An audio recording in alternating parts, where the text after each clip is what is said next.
សូមជូនរឿងរាជបុត្រអណ្ដើកមាសនៅចម្ពោះទ្វីបជាទីស្ថាននិងផែនភពដ៏ស្រស់ស្អាតដែលពោរពេញទៅដោយវេទមន្តជានគរដែលស្ដេចទេវតាគង់នៅមានទ្វារបាលចេញចូលចំនួន4ដែលមានកងសេនាយាមកាងយ៉ាងតឹងរឹងពុំមានមនុស្សសត្វឬទេវតាឯណាអាចចេញចូលដោយសេរីបានឡើយបើសិនជាពុំទទួលព្រះរាជបញ្ជាពីស្ដេចទេវតានៅចម្ពោះទ្វីបនោះមានស្ដេចមួយព្រះអង្គព្រះនាមរាមានិងព្រះមហេសីព្រះនាមរាជាទេវីព្រះបាទរាមានិងព្រះមហេសីមានព្រះបុត្រាមួយព្រះអង្គព្រះនាមរាជកុលព្រះបុត្រារាជកុលមានរូបសម្រស់ស្រស់សង្ហានិងមានមន្តវិជ្ជាខ្លាំងពូកែដោយព្រះរាជកុលតែងតែវឹកហាត់នៅមន្តវិជ្ជាការសិលសាស្ត្រជារៀងរាល់ថ្ងៃជាមួយលោកគ្រូនៅឯភ្នំកៃឡាសវេលាថ្ងៃមួយព្រះបុត្រារាជកុលមានការអបសុខក្នុងព្រះរាជហត្ថីជាខ្លាំងទ្រង់បានលោបលួចចេញពីចម្ពោះទ្វីបទៅដើរលេងកម្សាន្តនៅទីស្ថានមនុស្សទ្រង់បានតូចសពសត្វរស់នៅក្នុងស្ថានភាពជាមនុស្សលោកការប្រកបរបរចិញ្ចឹមជីវិតរុក្ខជាតិនិងសត្វផ្សេងកំឡុងពេលដើរកម្សាន្តនោះព្រះរាជបុត្រារាជកុលបានធ្វើដំណើរដល់នគរខ្មែរមួយដែលមានឈ្មោះថានគររាជសីមាដែលជានគរដ៏រុងរឿងមួយក្រោមការគ្រប់គ្រងរបស់ស្ដេចព្រហ្មទត្តនិងព្រះអគ្គមហេសីព្រះនាមសុមន្តាទ្រង់មានព្រះបុត្រីចំនួន3ព្រះអង្គបុត្រី3ព្រះអង្គជាបុត្រីដែលមានរូបសម្រស់ស្រស់ស្អាតលើសស្រីនានាក្នុងនគរបុត្រីទី1ព្រះនាមបុទុមបុប្ផាមានរូបសម្បត្តិស្រស់ស្អាតចំណែកបុត្រីទី2ព្រះនាមបុទុមមាលាព្រះនាងជាបុត្រីដែលសពព្រះរាជហត្ថីនឹងការដេបៈថ្លែងអំពីបុត្រីទី3ព្រះនាមបុទុមកេសរស្អាតនិងមានភាពវៃឆ្លាតព្រះនាងជាបុត្រីសំណព្វចិត្តរបស់ស្ដេចព្រហ្មទត្តនិងព្រះអគ្គមហេសីព្រះនាងសុមន្តាព្រះនាងបុទុមកេសរទ្រង់សពព្រះរាជតីក្នុងការដើរមើលកម្សាន្តធម្មជាតិនិងសួរសុខទុក្ខប្រជានុរាស្ត្ររបស់មហានគរនៅថ្ងៃមួយនោះព្រះនាងបុទុមកេសរទ្រង់សពព្រះរាជហត្ថីក្នុងការដើរកម្សាន្តមើលធម្មជាតិក៏ដូចជាសួរសុខទុក្ខប្រជានុរាស្ត្រដោយសពមួយដងព្រះនាងបុទុមកេសរធ្វើដំណើរកាត់ភូមិតតមើលសុខទុក្ខប្រជានុរាស្ត្រឃើញប្រជានុរាស្ត្ររស់នៅក្នុងនគររបស់ព្រះនាងយ៉ាងមានសេចក្តីសុខក្សេមក្សាន្តរួចព្រះនាងបុទុមកេសរក៏ធ្វើដំណើរកម្សាន្តចូលទៅក្នុងព្រៃភ្នំទ្រង់ស្ដេចយាងតូចមើលធម្មជាតិព្រៃភ្នំផ្ការីកដ៏ស្រស់ត្រកាលដោយក្តីរីករាយឥតឧបមាព្រះនាងបុទុមកេសរទ្រង់ក៏បានឈប់សម្រាកនៅក្រោមម្លប់ឈើដ៏ធំមួយនៅក្នុងព្រៃស្របពេលនោះក៏មានយក្សទសកាន់មួយបានហោះមកចេញដើររកចំណីតាមអាកាសានៃព្រឹកព្រឹក្សាក៏ប្រទះឃើញព្រះនាងបុទុមកេសរមានរូបសម្រស់ដ៏ស្រស់ស្អាតដែលធ្វើឲ្យយក្សទសកាន់មានការចាប់ចិត្តប្រតិព័ទ្ធនឹងធីតាជាខ្លាំងយក្សទសកាន់ក៏បានប្រើមន្តវិជ្ជាការ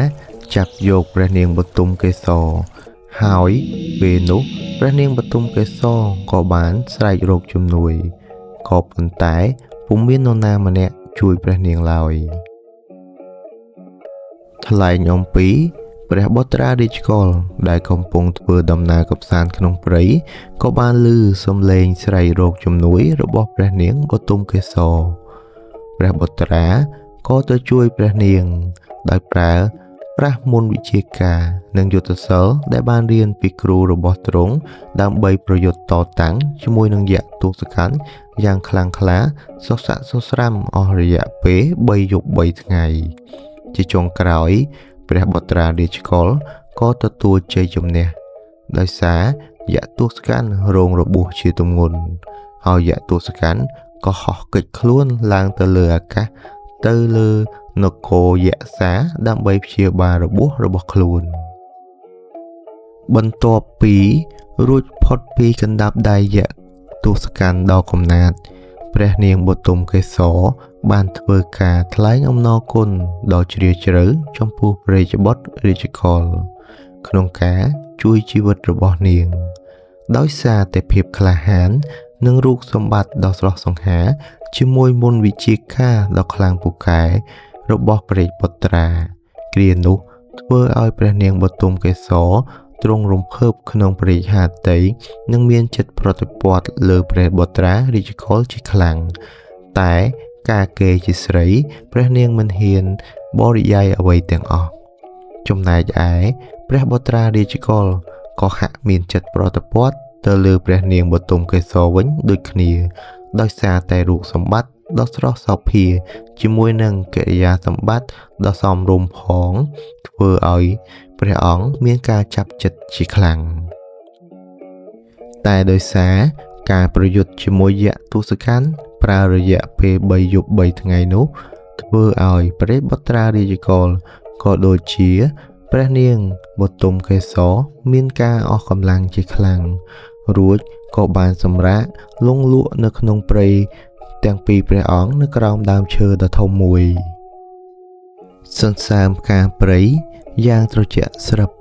រួមជាមួយអាប់យ៉ាងងឹតស្រាប់តែ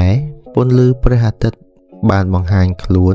ចាំងចុះមកកាន់ផែនពស្ធាព្រះបុត្រារាជកុលបាននាំព្រះនាងបទុមកេសរធ្វើដំណើរទៅកាន់ព្រះរាជនគរវិញតាមផ្លូវធ្វើដំណើរហាក់ដូចជាដំណើរកំសាន្តមើលព្រៃព្រឹក្សាយ៉ាងដូច្នោះដែរបុប្ផាផ្កាព្រៃចម្រុះពណ៌ចោលក្លិនគន្ធាយ៉ាងឈ្ងុយឈ្ងប់ធ្វើឲ្យទ្រង់ទាំងពីរមានសេចក្តីរីករាយឥតឧបមាក្សត្រទាំងពីរបានធ្វើដំណើរហើយធ្វើការសម្រាកនៅក្រោមដើមឈើដោយព្រះបាទរាជកុលដើររកផ្លែផល្លាដើម្បីទទួលទានអង្គុយទទួលទានផ្លែផល្លាក្រោមលប់ឈើដ៏ត្រឈឹងត្រឈៃក្សត្រទាំងពីរបានធ្វើការសាសងសន្ទនាគ្នាយ៉ាងសប្បាយរីករាយរួចក៏បានលាគ្នាដោយអាឡោះអាល័យត្រឡប់ទៅនគររៀងៗខ្លួនដោយព្រះនាងបទុមកេសរមិនបានដឹងថាព្រះបុត្រារាជកុលជាក្សត្រានៃនគរណាឡើយថ្លែងអំពីចម្ពូទ្វីបស្ដេចរាមានិងអគ្គមហេសីបានបាត់ព្រះបុត្រារាជកុលយូរពេកក៏បានធ្វើការប្រមាមើលឃើញព្រះបុត្រាលោបលួចចេញពីចម្ពូទ្វីបទៅដើរលេងកម្សាន្តនៅទីស្ថានមនុស្សលោកខុសពីច្បាប់វិន័យរបស់ឋានសួគ៌ក្រោយពីព្រះបុត្រាវិលមកដល់ព្រះបរមរាជវាំងវិញស្ដេចរាមាមានការខឹងក្រោធយ៉ាងខ្លាំងហើយក៏បានសម្រេចដាក់ទោសព្រះរាជបុត្ររាជកុលឲ្យក្លាយទៅជាអណ្ដើកមាសហើយទម្លាក់ព្រះរាជបុត្ររាជកុលឲ្យទៅរស់នៅទីស្ថានមនុស្សលោកនៅក្នុងទន្លេមេគង្គដ៏សែនជ្រៅនៅនគររាជសីមាមានប្តីប្រពន្ធមួយគូដែលពុំមានកូនម្នាក់ឡើយពួកគាត់រស់នៅដោយប្រកបរបរជាអ្នកនេសាទត្រីនិងធ្វើស្រែចម្ការដំណាំដាំដុះផ្សេងៗនៅពេលកំពុងតែចេញនេសាទតាមដងទន្លេមេគង្គដូចសពមួយដងស្រាប់តែវេលានោះគាត់នេសាទបានត្រីនិងអណ្ដើកមាសមួយដែលមានពន្លឺចែងចាំងពណ៌ដូចមាសពួកគាត់មានការភ្ញាក់ផ្អើលជាខ្លាំងព្រោះជាធម្មតាពួកគាត់មិនដែលប្រទះឃើញនៅសត្វអណ្ដើកដែលមានពន្លឺចែងចាំងដូចមាសនោះឡើយពួកគាត់គិតថានេះប្រហែលជាការប្រទានរបស់ទេវតាហើយមើលទៅព្រោះពួកគាត់ពុំមានកូនឡើយប្តីប្រពន្ធអ្នកនេសាទបាននាំយកអណ្ដើកមាសទៅផ្ទះរបស់ខ្លួនដោយធ្វើការចិញ្ចឹមបីបាច់ថែរក្សាទុកដូចជាកូនរបស់ខ្លួនផងដែរមិនយូរប៉ុន្មានប្តីប្រពន្ធមួយគូនោះក៏បានធ្លាក់ខ្លួនឈឺហើយមិនអាចទៅប្រកបរបរនេសាទត្រីនិងធ្វើ ការដាំដំណាំដាំដុះបានដូចមុនឡើយជារឿងចម្លែកចាប់ផ្ដើមឡើងអណ្ដើកមាសបានប្រើវេទមន្តជប់ជាមាសប្រាក់ទ្រព្យសម្បត្តិនិងម្ហូបអាហារផ្សេងសម្រាប់ឪពុកម្ដាយចិញ្ចឹមរួចអណ្ដើកមាសក៏បានប្រែក្រឡាខ្លួនទៅជាមនុស្សដែលមានរូបសម្រស់ដ៏ស្រស់សង្ហានាថ្ងៃពេញបូរមីនិងបានដំណើរប្រាប់រឿងរ៉ាវរបស់ខ្លួនប្រាប់ទៅឪពុកម្ដាយចិញ្ចឹមសពគ្រប់ប្រការថ្លែងអំពីព្រះនាងបទុមកេសរលុះបានមកដល់ព្រះបរមរាជវាំងវិញមិនបានទូលប្រាប់ព្រះបិតាមាតាអំពីរឿងរ៉ាវដែលបានកើតឡើងឡើយនៅពេលរាត្រីដ៏ស្ងប់ស្ងាត់ព្រះច័ន្ទបញ្ចេញពន្លឺភ្លឺថ្លាជះចាំងលើផ្ទៃជលសាដោយសារតែការនឹកនាដល់ព្រះរាជបុត្រារាជកុលជាពន់ពេក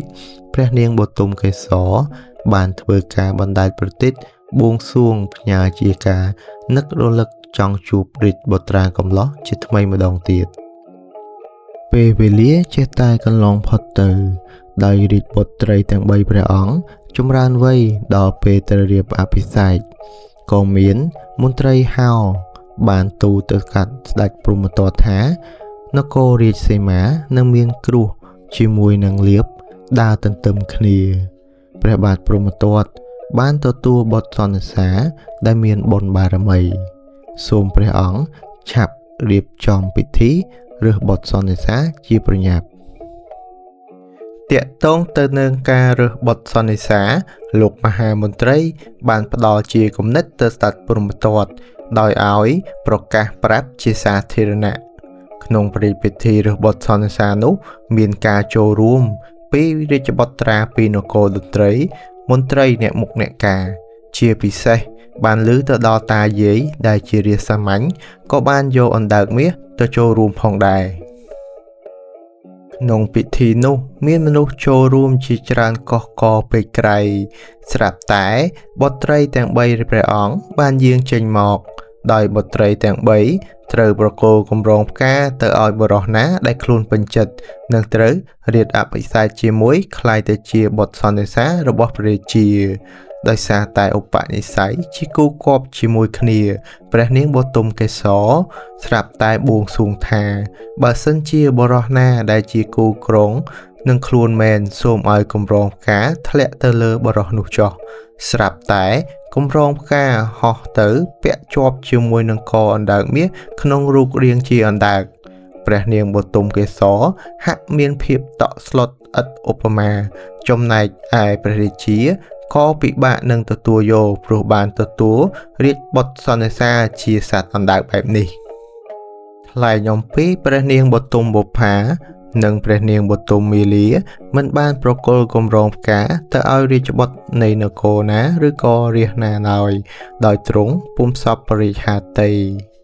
ដោយឡែកថ្លែងអំពីព្រះបាទព្រហ្មទត្តក្នុងនាមជាព្រះរាជាប្រកបដោយទសពិធរាជធម៌មិនអាចបដិសេធបានស្ដេចព្រហ្មទត្តយកព្រមឲ្យសត្វអណ្ដើកមាសរៀបអភិសេកជាមួយព្រះនាងបទុមកេសរដែលជាបុត្រីពៅយ៉ាងឧឡារិកប៉ុន្តែព្រះរាជពិធីរៀបចំអភិសេកនេះត្រូវធ្វើឡើងដោយរាជវង្សនិងមន្ត្រីជាដើមឲ្យមានភាពភ្ញាក់ផ្អើលចម្លែកចិត្តជាខ្លាំងដោយមិនពេញចិត្តនឹងបុត្រសន្និសីទដែលមានរូបរាងជាអណ្ដើកមាសបែបនេះនៅរាត្រីផ្សំដំណេកសត្វអណ្ដើកមាសបាននិមិត្តខ្លួនជារាជបុត្រកំឡោះដ៏ស្រស់សង្ហាភ្លាមនោះព្រះនាងបទុមកេសរមានក្តីសប្បាយចិត្តឥតឧបមាដោយយល់ដឹងថាសត្វអណ្ដើកមាសជាព្រះរាជបុត្រារាជកុលដែលបានជួយព្រះនាងពីការចាប់ខ្លួនរបស់យក្សទសកណ្ឌនៅពេលដែលព្រះនាងដើរលេងកម្សាន្តក្នុងព្រៃ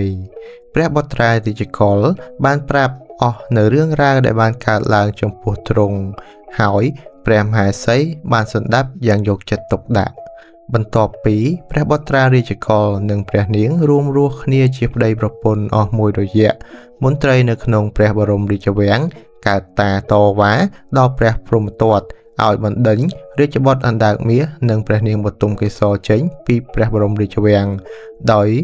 លើកហេតុថាជាសត្វចង្រៃដល់នគរ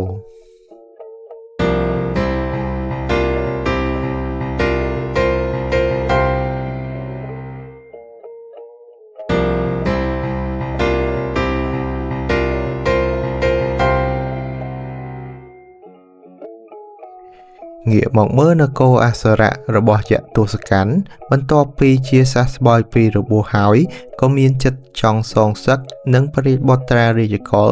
នឹងទៅចាប់យកព្រះនាងបទុមកេសរមកឲ្យខានតែបានស្ដេចយៈទសកាន់ក៏នាំពលសេនាយៈយ៉ាងច្រើនសន្ធឹកសន្ធាប់មកបង្កសង្គ្រាមនៅនគររាជសីមាធ្វើឲ្យនគររាជសីមាមានការខូចខាតយ៉ាងដំណំស្ដេចព្រហ្មទត្តបានឲ្យពលសេនាចេញទៅប្រយុទ្ធតតាំងនឹងស្ដេចយៈទសកាន់ដែរប៉ុន្តែពលសេនារបស់ស្ដេចព្រហ្មទត្តមិនអាចទទួលជ័យជំនះបានឡើយស្ដេចព្រហ្មទត្តបានកោះហៅព្រះរាជបុត្រារាជកុលមកជួយប្រយុទ្ធនឹងស្ដេចយៈទសកាន់ដោយសារយៈទសកាន់បាននាំទាហានមកច្រើនពេកធ្វើឲ្យព្រះរាជបុត្រារាជកុលមិនអាចទទួលជ័យជំនះបានឡើយពេលនោះស្ដេចយៈទសកាន់ក៏មានប្រៀបជាងហើយស្ដេចយៈទសកាន់ក៏បានទាមទារយកព្រះនាងបទុមកេសរទៅនគរអសុរៈដើម្បីធ្វើជាអគ្គមហេសីរបស់ខ្លួនដោយសេចក្តីស្រឡាញ់និងស្វាមីភក្តិចំពោះព្រះនាងបទុមកេសរជាមហេសីព្រះបុត្រារាជកុលបានធ្វើដំណើរទៅចម្ពោះទ្វីបដើម្បីសូមអង្វរព្រះបាទរាមានិងព្រះនាងរាជាទេវីដែលជាបិតានិងមាតាឲ្យជួយសង្គ្រោះនគររាជសីមាពីកណ្ដាប់ដៃទសកាន់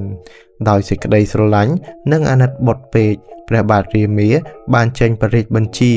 ឲ្យទេពធីតាគង្គាបង្ហូរទឹកអមฤតធ្វើឲ្យមានភ្លៀងធ្លាក់វេទមន្តដល់យៈទសកាន់និងពលទាហានរលាយស្លាប់អស់ចេញអំពីនគររាជសីមាហើយយៈទសកាន់បានក្លាយទៅជារាជបុត្រកំឡោះដ៏ស្រស់សង្ហាឯពលទាហាន